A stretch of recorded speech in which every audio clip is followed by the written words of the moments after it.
Hello everybody and welcome to the Cyclical Investors Club YouTube channel. My name is Corey Kramer. Today we are going to be analyzing Autodesk stock. This one came in by request down in the comments of one of my other videos. If you have a request you'd like me to take a look at, just put it down in the comments. I'll get the ticker on the whiteboard behind me, which has been filling up really quickly lately. And eventually I'll make a video. If it's a stock that's in the S&P 500 like Autodesk, I post those on YouTube for free. The rest I post over on Patreon. I also have a free tier on Patreon, which I do suggest everybody who likes my videos go and just subscribe there, because that way we don't rely on like the Google algorithm and the YouTube algorithm to put my videos out in front of you, and you can make sure that you know when they come out. And I'm going to be adding a lot more over on Patreon soon. I have a $5 tier there now where you can ask for requests of stocks that are not in the S&P 500. So it's a pretty low entry point to just get my thoughts on a stock, and I'll either respond to you either in the chat room or via direct message, or if you want a video, I'll make a video and post it there. And you can also get a big discount if you ever decide to join the full Cyclical Investors Club service over on Seeking Alpha if you're at that $5 tier level, and I'm going to be adding a new tier to Patreon soon. So I'm going to be doing a lot more over there. Patreon keeps adding a lot more features that are going to help me, like the particular style of business that I have. So they keep adding new features that I think it's going to allow me to do more there. So even if you don't feel like paying anything, the free tier is there for everybody as well. And I'll have those links down in the description.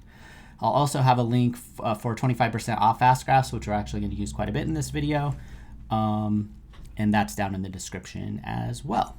All right. As always, this is not individual investing advice. This is just how I analyze stocks. So Autodesk is interesting. Let me just go right to my spreadsheet here. So I had a note in my spreadsheet that says, I want to see how they perform during a downturn before adding a buy price. And that's kind of all I had there. I mean, I have the basic numbers in there. And so the reason for that is if we go back and look, this is a pretty unusual pattern, especially for like a software company. And I hadn't really looked at them. They're also quite big at like $50 billion. So it's kind of an unusual earnings history that they have. And that's probably why I put that note in there, because the main reason would be this decline from like 2014 through 2018. And then this really kind of strong recovery afterwards. This is pretty unusual, especially for a stock that's in the S&P 500. You don't really see that. Now, there could be some sort of transformation that happened with the company that kind of shifted into the new era or whatever. But it always makes me just a little more cautious, where I want to dig up a little bit more information. So when we look at, so that's the first kind of, but the other thing worth noting is the stock price didn't react to this, right? This downturn. And if you go to the basic earnings, which I think tell a pretty good story of the stock. So the stock price generally anticipates these declines in earnings. I'm going to cover this one back in the Great Recession a little bit. But you can see the boom here. The stock price kind of anticipated this even before the pandemic. And then it also fell at the same time and kind of leveled off at the same time. And then when we see earnings, the basic earnings bump, we saw the stock price bump this past year as well. So during most of this time, the stock price has either anticipated or been in tandem with kind of just the basic earnings pattern, except for this period here in 2018. Now, I haven't done enough research to figure out why it was, but that's why I leave those little notes for myself in my spreadsheet, because I'm like, this is a little different. This is something I need to look into more. So these guys make software for like designing 3D models and designing all kinds of stuff. I read just a little bit of their, I think like AutoCAD and stuff. So without doing too much research, I mean, usually I can look at the stock price history and the earnings history and kind of categorize a stock relatively quickly, whether I might be interested in it. And this one kind of fell into a gray area. I never really get into a hurry. I knew that I probably put it in the spreadsheet around here. Who knows? I don't know exactly when I put it in, but I mean, I would have just looked at kind of the valuation and been like, it's probably too expensive for me anyway, so we'll just wait until a downturn comes and then I'll kind of reevaluate. So, but I have it in there to keep track of because it's a good business, or it looks like a pretty good business. Now, shortening this fast graph, really what I want to know is how economically sensitive is this business? And fortunately, they have a lot of history. Now, obviously, it's been 15 years since we had a real recession. We had a weird COVID situation. And so you always have to kind of keep that in the back of your mind. But it's important to know, okay, how has the market treated this stock and this business in the past? And then you can have some kind of framework of like what is within the realm of possibility, what is kind of a baseline expectation, mostly to prevent a person from making a big mistake. So thinking you're getting a great deal with this, like, let's go into the 2008 decline.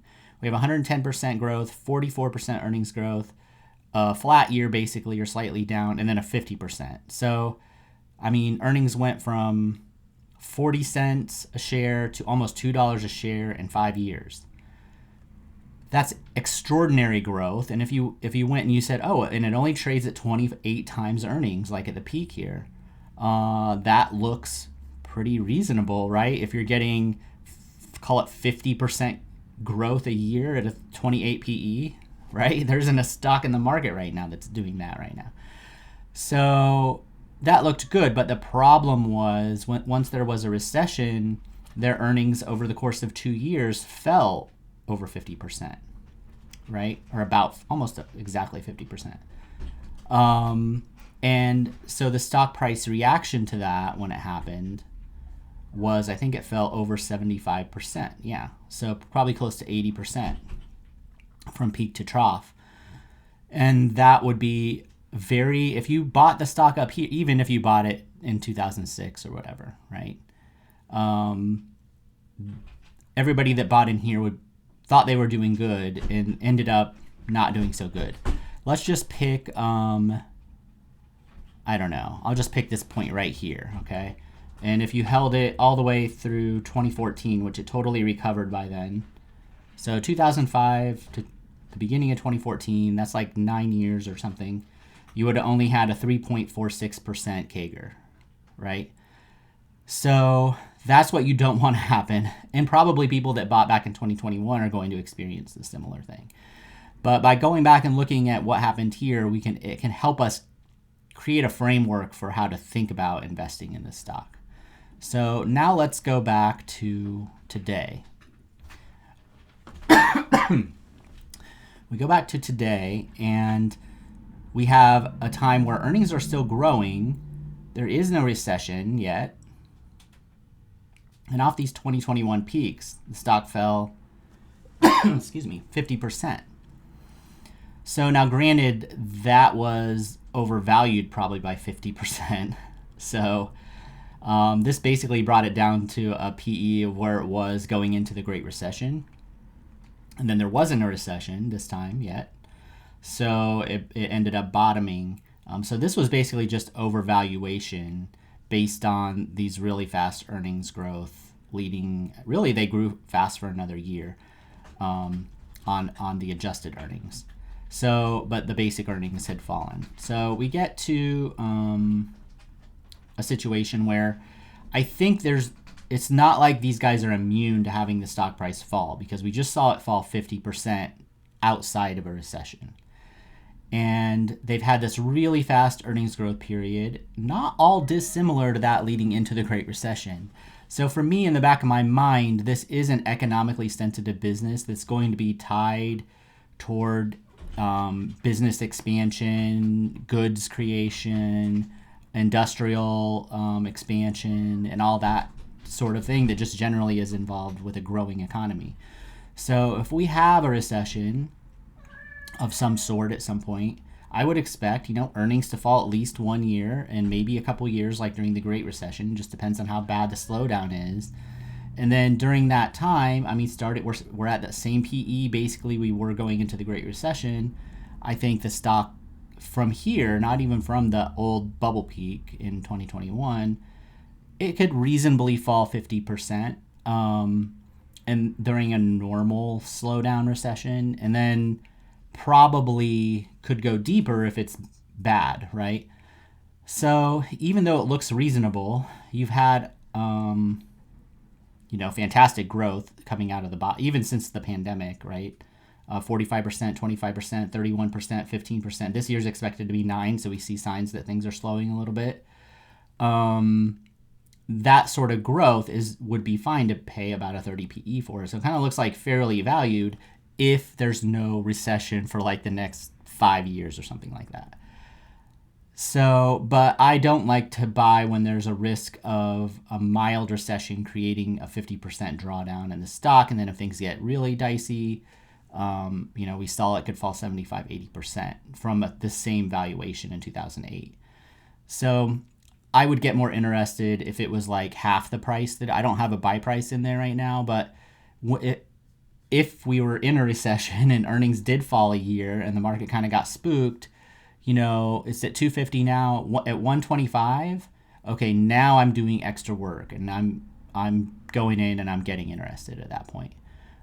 So now, granted, if earnings stayed the same, that would only be like a 15 or a 16 PE ratio.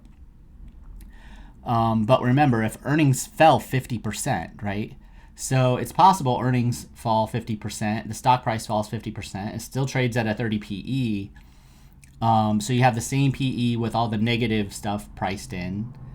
And that is the time those are the type of conditions where I would want to come in and buy. Because I know people are negative, and then a lot of people would say, oh, it's a 30 PE and earnings are falling.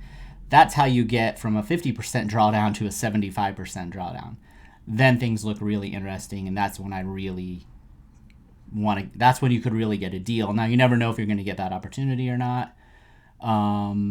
So that's why I watch 600 of these stocks to see the ones that come along that do give the opportunity. But I think that $125 level, put that on your notes and send me a message or whatever if we get down there and say, hey, Corey, remember when you told me $125 for Autodesk? Now, if you look back at 2022, they got down under 170, right? So 163, that's not all that far off from 125, and that wasn't even a recession, a couple years ago. So if these guys get it, if next year earnings growth is negative, I mean, it's the legit, chance that it could get there. And that's when it would start to look interesting, I think. So this isn't going to be me crunching as many numbers as like normal, but more because it's difficult when you have a moderate, I would call this more of it's on the edge of like a deep cyclical or moderately cyclical stock. When you have these moderately cyclical stocks, you really want to go back, or businesses, you really want to go back and see, well, does the market care about that? In 2018, it didn't really care. But in 2008 and 9, it did care. And more recently, it looks like it cares. And then if we look at the basic earnings, we can see it basically follows the pattern. Earnings went up 400%, stock price rose. Earnings fell 50%. This is basic earnings. Stock price fell. Rose a little bit and leveled off. Stock price rose a little bit and leveled off. This year is a big bump. Stock price had a bump. So right now, it kind of looks like it's moving in tandem with just like basic or gap earnings. And if those earnings fall a year or two, you can expect the stock price to fall.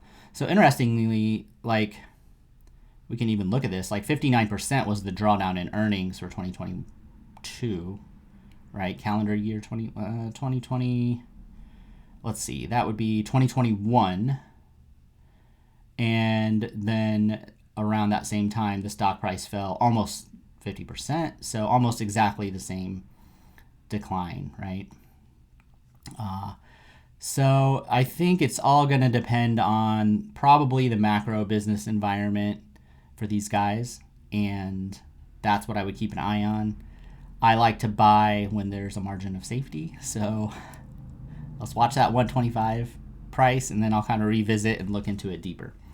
Okay, thanks for watching. If you found this useful, hit the subscribe button, hit the like button, and also consider that free tier over on Patreon. And I'll see everybody later. Bye.